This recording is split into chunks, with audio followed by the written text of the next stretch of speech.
ทักทายสบายดีเนาะมื้อนี้วันที่26เดือน5ปี2025เนาะเอาสิมาเบิ่งบรรยากาศตอนเช้าเนาะอยู่แถวดงโดกหรือว่าวิทยาลัยแห่งชาติไปใส่ทาง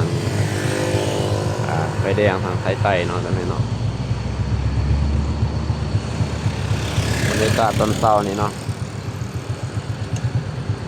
สิเบิ่งการสัญจรในวันจันทร์เนาะมื้อนี้ก็เป็นวันจันทร์เนาะเวลา8 โมงปลายนี่เนาะ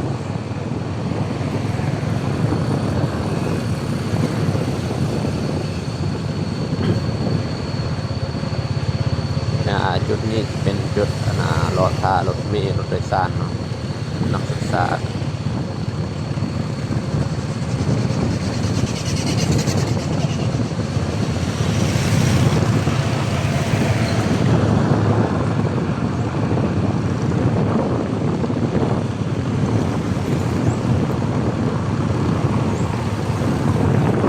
บรรยากาศพอดีเนาะนี่เนาะเย็นเสื้อๆอากาศดีเนาะ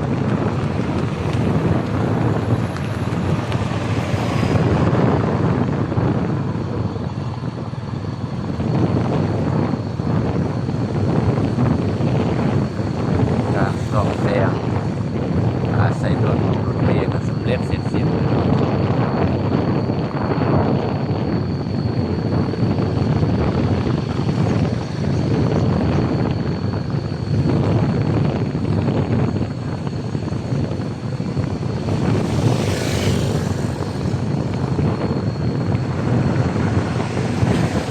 นี่เป็นจุดรอท่ารถเมล์สายด่วนมาตัวนี้เนาะ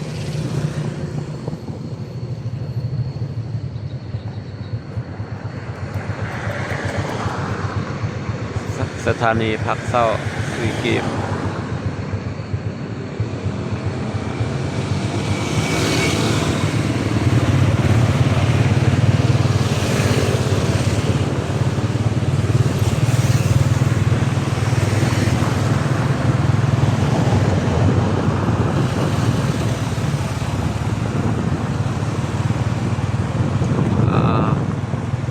รถก็กำลังเริ่มไล่ขึ้นแล้วเนาะ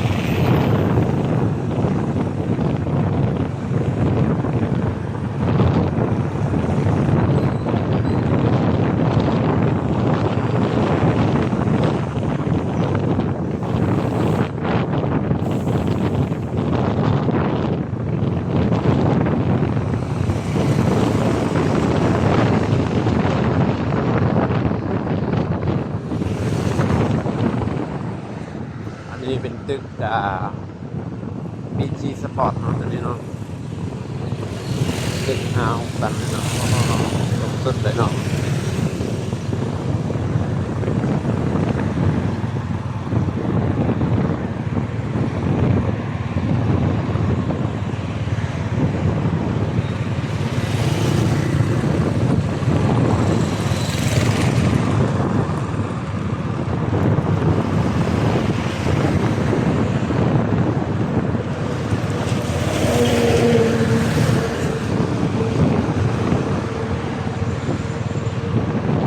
รถบ่ค่อยไล่บ่ได้เนาะเพราะว่ามัน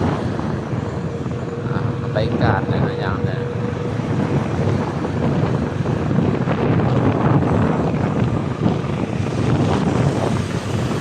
การสัญจรก็สะดวกสบายเนาะทางคนกินอยู่เรียบร้อยแล้ว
ก็ไปทาง